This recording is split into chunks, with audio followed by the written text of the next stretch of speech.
இன்று உடப்புசல்லாவையில நாம அண்ணா சந்திரசேகரன் தொழிலாளர் முன்னணி காரியாலயத்தை திறந்து வைக்கிறோம்.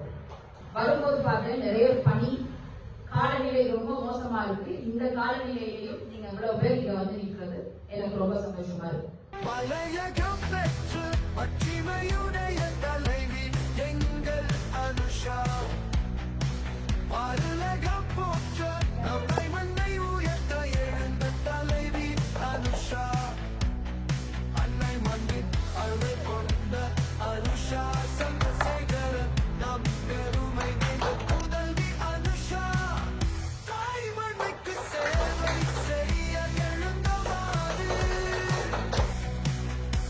இந்த தேர்தலுக்காக ஒத்துழைப்பதற்கு என்னுடைய நன்றிகளை தெரிவிக்கும். அண்ணா சந்திரசேகரன் தொழிலாளர் முன்னணி அப்படிங்கிற ஒரு யூனியன் ஆரம்பிக்கிறோம் தோட்ட தொழிலாளர்களுக்காக. என்னுடைய தந்தை அமரர் சந்திரசேகரன் அவர்கள் அமைச்சராக ஆகிய பிறகு முழுவதுமான சேவைகளையும் முழு வேலை திட்டங்களையும் நமது மக்களுக்காக செய்தார்.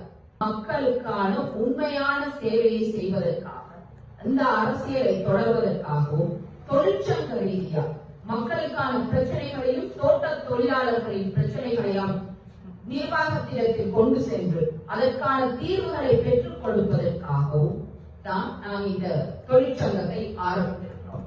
இந்த ஆபீஸ் அண்ணா சந்திரசேகரன் தொழிலாளர் முன்னணி என பெயரிடப்பட்டு இருந்தாலும் ஏனைய எந்த தொழிற்சங்க உறுப்பினர்கள் வந்தாலும் அவர்களுக்கான சேவையும் இங்கே தரப்படும். வருகை தந்திருக்க அவங்களுக்கும் மனமார்ந்த நன்றிகளை